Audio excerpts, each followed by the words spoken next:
বাবা, ছোট মুখে বড় কথা, কিন্তু আপনাকে একটা কথা বলতে চাই, যদি কিছু মনে না করেন। হ্যাঁ নগেন, বলো কি বলতে চাও, আর নিঃসংকোচে বলতে পারো। বাবা, আপনি সারাটা জীবন এত সৎ থেকে জীবনে কি উন্নতি করেছেন। সময় থাকতে যদি একটু হাত বিদ্যা শিখে বাড়তি কামাই করতেন, তাহলে শেষ বয়সে অর্থের অভাব হতো না।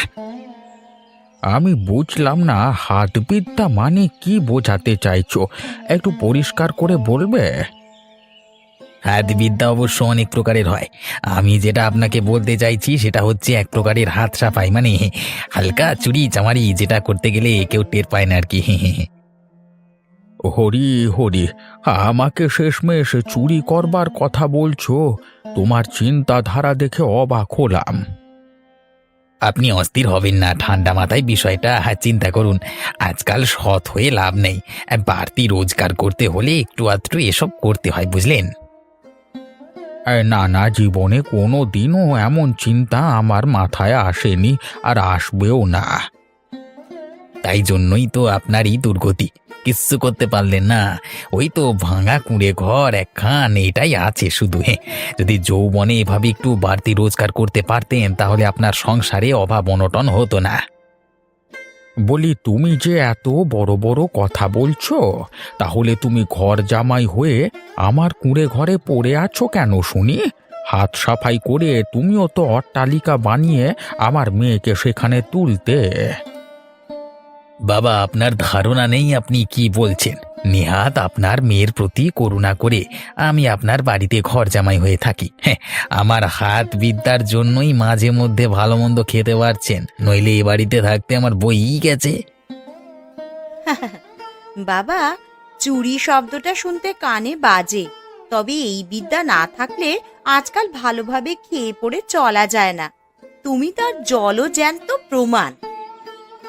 পার্বতী, তুই তো আমার মেয়ে, তুইও নগেনের মতো চিন্তাধারা মনে পোষণ করিস, সেটা ভেবে আমি আমি অবাক হচ্ছি। তোদের এমন মনোবৃত্তি দেখে আমি দুঃখিত এবং মর্মাহত। গোপালদা, তুমি কাজে যাওনি? তোমার চোখ মুখ দেখে মনে হচ্ছে তুমি চিন্তিত। তা শরীর খারাপ হয়েছে নাকি? রতন, আমার শরীর ঠিকই আছে, আমার দুশ্চিন্তার অন্য কারণ। সময়টা আমার খারাপ রে ভাই, তাই কপালটাও খারাপ। এমন কি হলো যে তুমি নিজের কপালকে দোষ দিচ্ছ? বলো, আমাকে যদি কিছু সাহায্য করতে পারি। আজকে দুদিন হলো আমার কাজকর্ম হারিয়েছি। মালিক বলল ব্যবসা মন্দ চলছে, তাই কোনো কর্মচারীর প্রয়োজন নেই এখন। সর্বনাশ, তাহলে তো আমারও মহা মুশকিল হলো। বলছি দাদা, আমি আর নীলিমা তোমাদের সাথে থাকতে পারবো না। আমি আজই নীলিমাকে নিয়ে এই পরিবার থেকে আলাদা হয়ে যাব। রতন ভাই, আমার এই দুঃসময়ে আমার পাশে না থেকে তুই আলাদা হয়ে যেতে চাইছিস? আমি এই মুহূর্তে কতটা বিধ্বস্ত। এই সময় ভাই ভাইয়ের পাশে না থাকলে কে থাকবে বল? এমন কথা আর বলিস না। আরে না না দাদা, অসম্ভব। এই সংসারে থেকে আমি আর বাড়তি লোকের খাওয়া দাওয়ার খরচা পোষণ করতে পারবো না।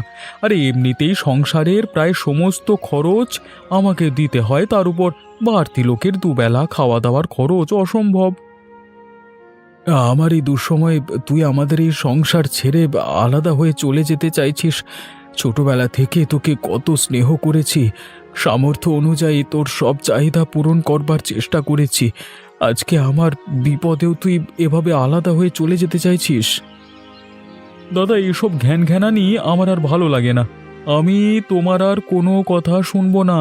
তুমি যাই বলো আর তাই বলো, আমায় এই পরিবার থেকে নীলিমাকে নিয়ে আলাদা হয়ে যাব আমি।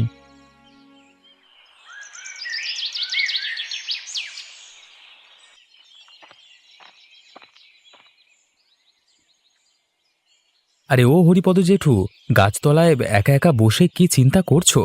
তোমাকে দেখে তো মনে হচ্ছে তোমার মন মেজাজ ভালো নেই। তা কি হয়েছে বলবে? পলাশ, তুমি ঠিকই বলেছ, আমার মন মেজাজ একেবারেই ভালো নেই। সাংসারিক অশান্তি আর ভালো লাগছে না। সাংসারিক অশান্তি প্রায় সবার সংসারই কম বেশি থাকে, কিন্তু তোমার তো তিনজনের সংসার, তোমার তো তেমন কোনো অশান্তি হবার কথা নেই। আসলে আমার অশান্তির কারণ আমার মেয়ে জামাই নগেন। একই তো ঘর জামাই হয়ে আমার উপর বসে বসে খায়, তার উপর আমাকে কথা শোনায়। ও তাই বলো, এবার বুঝতে পারছি তোমার সমস্যার কারণ। কিছু মনে করো না কাকু, আমার নগেনদাকে খুব একটা পছন্দ হয় না। এবার বলো, তোমাকে কি কথা শুনিয়েছে যার জন্য তুমি এখানে মন খারাপ করে বসে আছো? নগেন আমাকে বলে যে আমি যদি ওর মতো চুরি চামারি করা শিখতাম তাহলে কিছু বাড়তি রোজগার করতে পারতাম, সংসারে অভাব থাকতো না, অর্থ সংকট থাকতো না। আমার মেয়েও তার কথায় সায় দেয়। সত্যি নগেনদার কথা শুনে আমার এই লোকটার প্রতি ঘৃণা আরও বেড়ে গেল। তুমি ওনার শ্বশুর মশাই, তোমাকে নাকি এ সমস্ত কথা বললো? আসলে নগেনদাকে ঘর জামাই করে রাখাটা তোমার ভুল হয়েছে।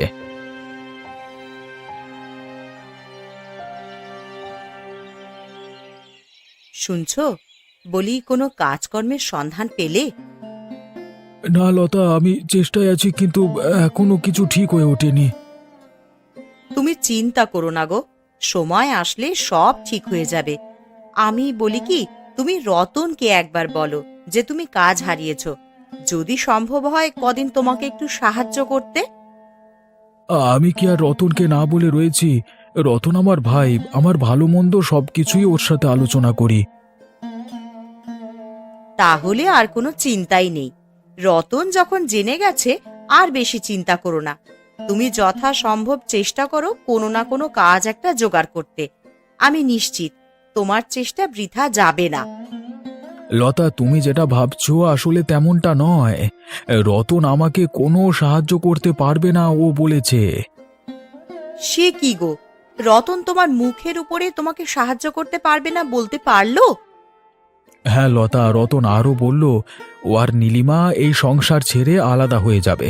বাড়তি লোকের খাওয়া দাওয়ার খরচও কিছুতেই পোষণ করতে পারবে না। বলি শোনো, ও হয়তো নীলিমার কথা ভেবেই বলে ফেলেছে কথাটা। তুমি ওকে গিয়ে একটু অনুরোধ করে দেখো, তোমার কথা ও ফেলতে পারবে না।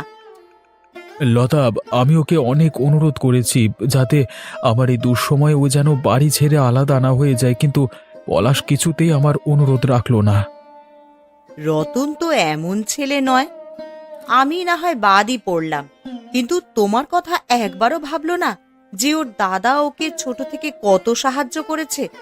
আমি এটা ওর কাছ থেকে কিন্তু আশা করিনি। লতা, তুমি এ নিয়ে বেশি ভেবো না, আমি তো চেষ্টা করছি, দেখি কি করা যায়। বলি শোনো, তুমি তোমার মতন করে চেষ্টা করো। আমি না হয় একবার নীলিমার কাছে গিয়ে ওকে কথাটা বুঝিয়ে বলি। এই দুঃসময় আমাদের বাঁচবার আপ্রাণ চেষ্টা তো করতেই হবে, এছাড়া যে কোনো উপায় নেই গো।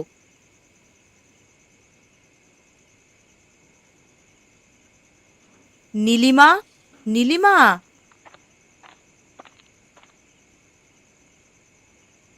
আশা করি রতনের মুখে আমাদের এই বিপদের কথা জানতে পেরেছ। তোমার দাদা আজ 2 দিন হলো কাজ হারিয়েছে। কিনে দে রেশমি চুড়ি, নইলে যাব বাপের বাড়ি, দিবি বলে তাল কাটালি, জানি তোর জারি জুরি। শোনো বোন, আমি তোমার সাথে একটা গুরুত্বপূর্ণ কথা বলতে এসেছি। ও আরে দিদি ভাই যে, বলো বলো, কি বলবে বলো। অবশ্য আমি জানি তুমি কেন আমার কাছে এসেছো। লা লা লা,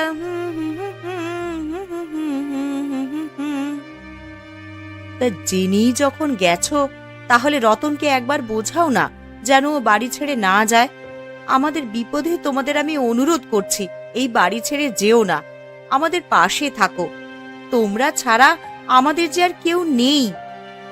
দেখো দিদি ভাই, আমি সবটাই শুনেছি ওর মুখে। ও এই সংসার ছেড়ে চলে যেতে চাইছিল, কিন্তু আমি তো ওকে বারণ করলাম। আমি জানি তুমি ঠিকই বুঝবে।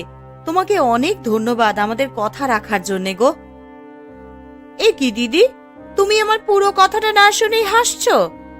আমরা দুজনে এই সিদ্ধান্ত নিয়েছি যে আমরা এই বাড়িতেই থাকবো, কিন্তু তুমি আর গোপাল দা কাল সকালে এই বাড়ি ছেড়ে চলে যাবে, বুঝলে? নীলিমা, তুমি এটা কি কথা বললে? আমি নিজের কথা ভেবে কত আশা নিয়ে তোমার কাছে এসেছিলাম, কিন্তু তুমি আমাকে এই বিপদে সাহায্য করার বদলে আমাদের বাড়ি ছেড়ে চলে যেতে বললে।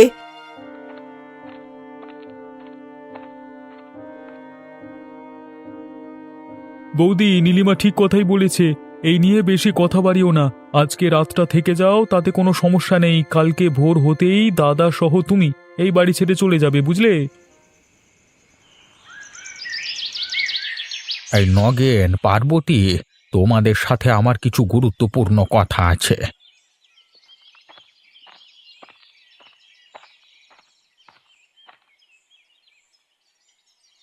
কি এমন গুরুত্বপূর্ণ কথা বাবা? কোনো বড় টাকা পয়সার সন্ধান পেয়েছো নাকি? যাক বাবা, আমাদের উপদেশগুলো তাহলে বাবার কাজে এসেছে। বাবার সুবুদ্ধি হয়েছে। চুপ করো তোমরা, এসব অবান্তর কথাবার্তা আমাকে আর বলো না। এমনিতেই আমি তোমাদের আচরণে অতিষ্ঠ হয়ে গেছি। ওরে বাবা, তাহলে কি এমন গুরুত্বপূর্ণ কথা শুনি? নিশ্চয়ই তুমি তোমার বস্তা পচা জ্ঞান ঝাড়বে আবারও। আমার কথাটা আগে ভালো করে শোনো, তারপর না হয় মন্তব্য করো। আমি সিদ্ধান্ত নিয়েছি যে আমি এই বাড়ি ছেড়ে চলে যাব। এ কি বলছো তুমি? এই বাড়ি ছেড়ে যাবে কোথায়? আর কেই বা রাখবে তোমাকে এই বুড়ো বয়সে? এ হঠাৎ করে ঘর ছেড়ে চলে যাবার কথা মাথায় করতে গেল? তোমাদের মনোবৃত্তি দেখে আমার মন তোমাদের জন্য বিষিয়ে গেছে। আমি আর এক মুহূর্ত তোমাদের সাথে এক ছাদের তলায় থাকতে পারবো না। তাই আমি নিশ্চিত করছি আমি এই বাড়ি ছেড়ে চলে যাব। বাবা, তুমি বাড়ি ছেড়ে কার কাছে যাবে? বাবা, তোমার বয়স হয়েছে, এবার অন্তত আমাদের কথা শোনো। আমি বাপ মা মরা ছেলে পলাশের কাছেই থাকবো। বাবা, ওই পলাশের কাছে থাকবে? না না, এ হতেই পারে না। বাবা বাইরের লোকের কথায় কান দিচ্ছে। বাবা, তুমি এরকম কিন্তু করতে পারো না। আমরা তোমার নিজের লোক, আমাদের তুমি ভরসা না করলে অন্যের কথায় কান দিচ্ছ তুমি। এতে তোমার ভালো হবে না বলে দিলাম। নগেন, তুমি আর একটি বাড়তি কথা বলো না। আমার কোনো ব্যাপারে তুমি নাক গলাতে এসো না, কথাটা মাথায় রেখো। জীবনের শেষ কটা দিন অন্তত তোমরা আমাকে শান্তিতে থাকতে দাও। বুড়োর গায়ে তেল বেড়েছে দেখছি, আমিও দেখে নেবো সালা।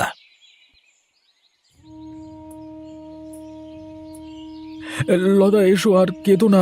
আমাদের কপালে বোধহয় এটাই ছিল। আমি আমার জন্য কাঁদছি না গো, আমি কাঁদছি তোমার জন্য। তোমার বুকে যে কষ্ট চেপে রেখেছো সেটা বুঝেই আমি আর চোখের জল ধরে রাখতে পারছি না। লতা, কেঁদো না। আমার এই দুঃসময়ে কেউ থাকুক বা না থাকুক, তুমি আমার পাশে আছো, এতেই আমি সুখী। তুমি আমার কঠিন সময়ে লড়াই করবার শক্তি। রাজপাট ছেড়ে রামচন্দ্র সীতাকে নিয়ে বনবাসে যায়। কত করে বললাম ওই মারোয়ারিদের সাথে কাজ করো না। আমি জানতাম এমনই হবে। এবার বোঝো ঠেলা। শুনেছো ওরা কিভাবে কথা শোনাচ্ছে? রামের মতন দাদাকে ঘর থেকে বের করে দিল। কত কিছুই না করেছো ওদের জন্যে, আজ তার এই পুরস্কার দিল তোমায়। ওদের কথায় কান দিও না লতা, ওদের বলতে দাও, সব সময়ের উপর ছেড়ে দাও। একদিন যখন নিজেদের ভুল বুঝতে পারবে তখন ঠিকই অনুতাপ করবে। চলো আমরা বেরিয়ে যাই, যেদিকে দু চোখ যায়।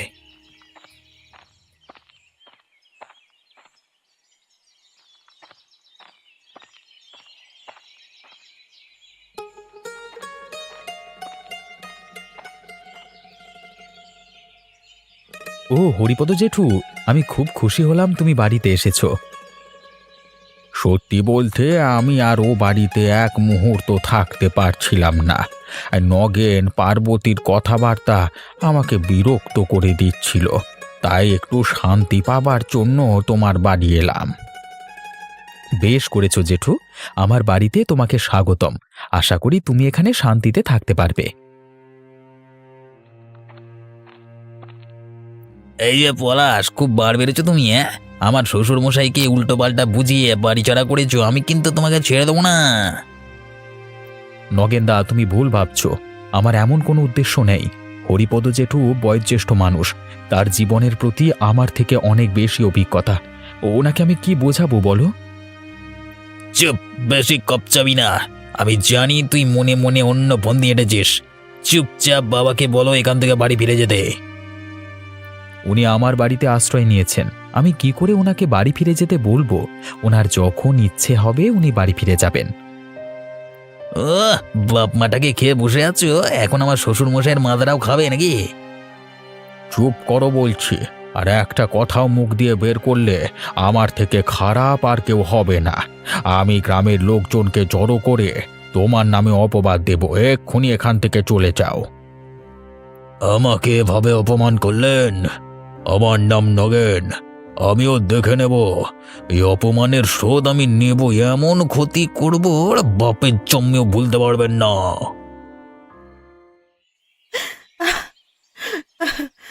আজ সারাটা দিন তুমি না খেয়ে আছো।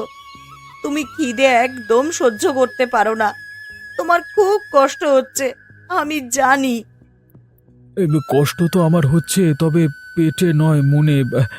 আমার ভাই আমাকে বাড়ি থেকে তাড়িয়ে দিল, আর তার থেকে বড় দুঃখ আর কি হতে পারে বলো? এই ভাইকে আমি কত স্নেহ করতাম। আমিও ভাবতে পারিনি যে রতন আমাদের সাথে এমন করবে। ভাই হয়ে যদি ভাইয়ের বিপদে সহায় না হয়, তাহলে কে সাহায্য করবে বলো তো? কি আর করবার, সবই কপালের দোষ। আমি নীলিমার ব্যবহারেও আশ্চর্য হয়ে গেলাম। আমার সাদা মনে কাদা নেই, তাই ওকে বললাম ও যেন পলাশকে বুঝিয়ে বলে, কিন্তু ও উল্টে আমাদেরই আলাদা হয়ে যেতে বলল। এই নীলিমাকে আমি বরণ করে আমাদের বাড়িতে এনেছিলাম। লতা শোনো, আমার মাথায় একটা বুদ্ধি এসেছে। আচ্ছা বলো, তোমার কাছে এখন কিছু টাকা হবে কি? হ্যাঁ, জমানো কিছু টাকা রেখেছিলাম, সেগুলো নিয়েই তো বেরিয়ে গেছি বাড়ি থেকে। তবে তোমার মাথায় কি বুদ্ধি এসেছে সেটা তো বললে না। বলছি, আমার কাছেও কিছু টাকা জমা আছে।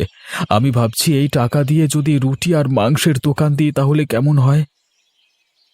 এটা তো তুমি দারুণ কথা বলেছ। খুব বুদ্ধিমানের কাজ হবে যদি রুটি মাংসের দোকান দেওয়া যায়। আমি তোমার সাথে আছি। তাহলে দেরি না করে আজকে রাতেই রুটি মাংসের দোকানটা খুলে নেব, চলো। বেশ। এই শুনছো নীলিমা, এদিকে দেখো একবার, বাজার থেকে টাটকা মাংস এনেছি।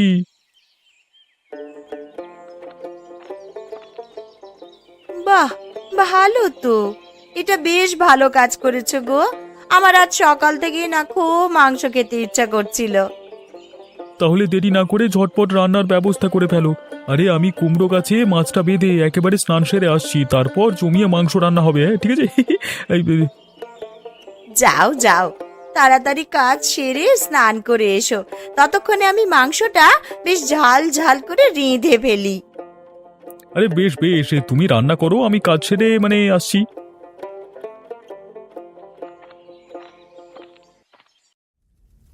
আমি শ্রী শ্রী ভজহরি মান্না, ইস্তাম্বুল গিয়ে জাপান কাবুল গিয়ে শিখেছি সহজেই রান্না। আমি শ্রী শ্রী ভজহরি মান্না। ও ও মাগো, ও কি অঘটনটাই না ঘটলো! ওরে বাবা, এই গরম মাংসের কড়াই উল্টে পায়ে পড়ে গেল যে। এই শুনছো? ও আহ, আরে মরে গেলাম রে। ও সারা গা জ্বলে যাচ্ছে। রতন, এদিকে এসো। মা মা মা গো, ও জ্বলে যাচ্ছে গো সারা গা।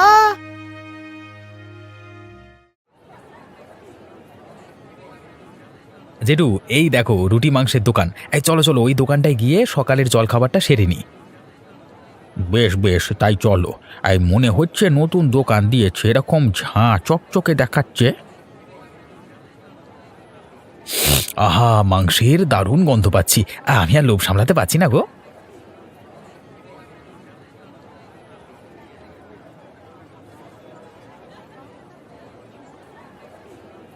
আরে আরে গোপাল যে, তুমি কবে থেকে এই রুটি মাংসের দোকান দিয়েছো? হরিপদ কাকু, তুমি? বেশ খুশি হলাম অনেকদিন পর তোমাকে দেখে। আমার এই দোকান দেওয়া প্রায় মাসখানেক হলো। বলো কেমন আছো? এই পলাশের জন্যই ভালো আছি, না হলে আমার অবস্থা খারাপ করে ফেলছিল আমার মেয়ে আর ঘর জামাই নগেন। তোর জেঠু কি যে বলো, শুধু শুধু আমার সুনাম করছো। সে কি, তুমি কি এখন পলাশের সাথে আছো? হ্যাঁ, আমার মেয়ে জামাই আমাকে এত মানসিক অশান্তি দিয়েছে যে আমি বাধ্য হয়েছি ওই বাড়ি ছাড়তে। ভাগ্যিস এই মা বাপ মরা ছেলেটা আমাকে আশ্রয় দিয়েছে ওর বাড়িতে। জেঠু আবারও আমার কথা বলে যাচ্ছে। আমার মা বাবা নেই, তাই জেঠুর কষ্ট দেখে জেঠুকে বাবা মার সাথে থাকতে বলেছি। এতে প্রশংসা করবার কি আছে বলো তো? খুব ভালো, খুব ভালো পলাশ। আমি শুনে ভীষণ খুশি হলাম যে হরিপদ কাকুকে তুমি আশ্রয় দিয়েছো তোমার বাড়িতে। গোপাল, তুমি বলো, তোমার আগের কাজটা ছেড়ে দিয়ে এই দোকানটা দিলে কেন? আরে আমারও প্রায় তোমার মতো কাহিনী। আমি আমার পুরনো কাজ হারাই। ভাই রতন যখন জানতে পারলো, সে তার বউ নীলিমা মিলে আমাদের ঘর থেকে তাড়িয়ে দিল। হাতে জমানো কিছু টাকা ছিল, তাই দিয়েই এই রুটি মাংসের দোকানটা খুলেছি। বাহ, খুব ভালো কাজ করেছো গোপাল, শুনে খুব খুশি হলাম। তাহলে কে এই খাবার তৈরি করে? লতা সকালে উঠে রুটি মাংস বানিয়ে দেয়, আর আমি দোকানে নিয়ে এসে বিক্রি করি। খুব ভালো, এইভাবেই এগিয়ে যাও, ব্যবসাটা আরো উন্নত হবে। এই যে শুনছো, ডাল ভেজানো আছে। শিল পাটাতে ভালো করে পিষে কটা ডালের বড়া করে ডাঁটা দিয়ে ঝোল করো, আর মুরুলি মাছগুলো কেটে চচ্চড়ি। ডাল পিষে বড়া, মুরলি মাছ কাটাই এ সময় পারবো না করতে। কোনো সাধারণ ডাল ভাত শাকসবজি মানে এসব হলেই তো হয়ে যায়। এত কঠিন রান্নার খাবার কি দরকার, ভালো লাগে না। পারবে না? আলবাত পারবে। আরে পারতে তোমায় হবেই। ঘরে বসে বসে শরীরে জং ধরেছে, একটু গতরটা নাড়িয়ে রান্নাটা সেরে ফেলো। কেন, এতই যদি ডালের বড়া মুরুলি মাছের চচ্চড়ি খাবার ইচ্ছে হয়েছে, নিজে করে খাও না, আমাকে কেন বলছো? যতদিন বাবা এ বাড়িতে ছিলেন তখন তো তুমি সব রান্না করতে। তা সেই বাবা চলে গেলেন অমনি তুমি সব রান্না আমার ঘাড়ে চাপিয়ে দিলে কি? আহারে, কত দুঃখ ওনার। ঢং দেখে তো আর পারি না। উহ, যত সব। শুয়ে বসে অন্ন ধ্বংস করলে তো আর হবে না, কাজকর্ম তো করতে হবে নাকি? এমনি এমনি গিয়ে খাওয়াবে তোমাকে শুনি? বাবা বাড়ি ছেড়ে চলে যাবার পর থেকেই দেখছি তুমি আমাকে দিয়ে ঘরের সমস্ত কাজ করিয়ে নিচ্ছ। দিন দিন তোমার ভাই ফরমাস বেড়ে যাচ্ছে। আজকে তুমি আমার খাবারে খোঁটা দিলে, আমি আর এক মুহূর্তে এ বাড়িতে থাকবো না। তুই থাকো তোমার বাড়িতে, আমি চললাম কোলা।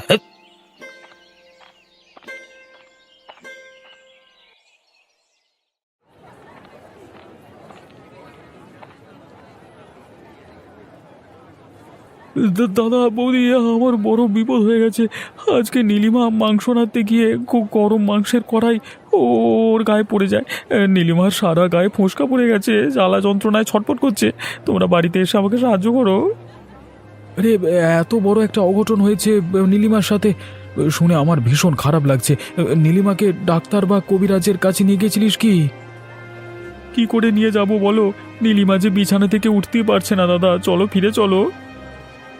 রতন, আমরা ওই বাড়িতে আর যাব না। তুমিই বরং নীলিমার কাছে গিয়ে তার সেবা করো।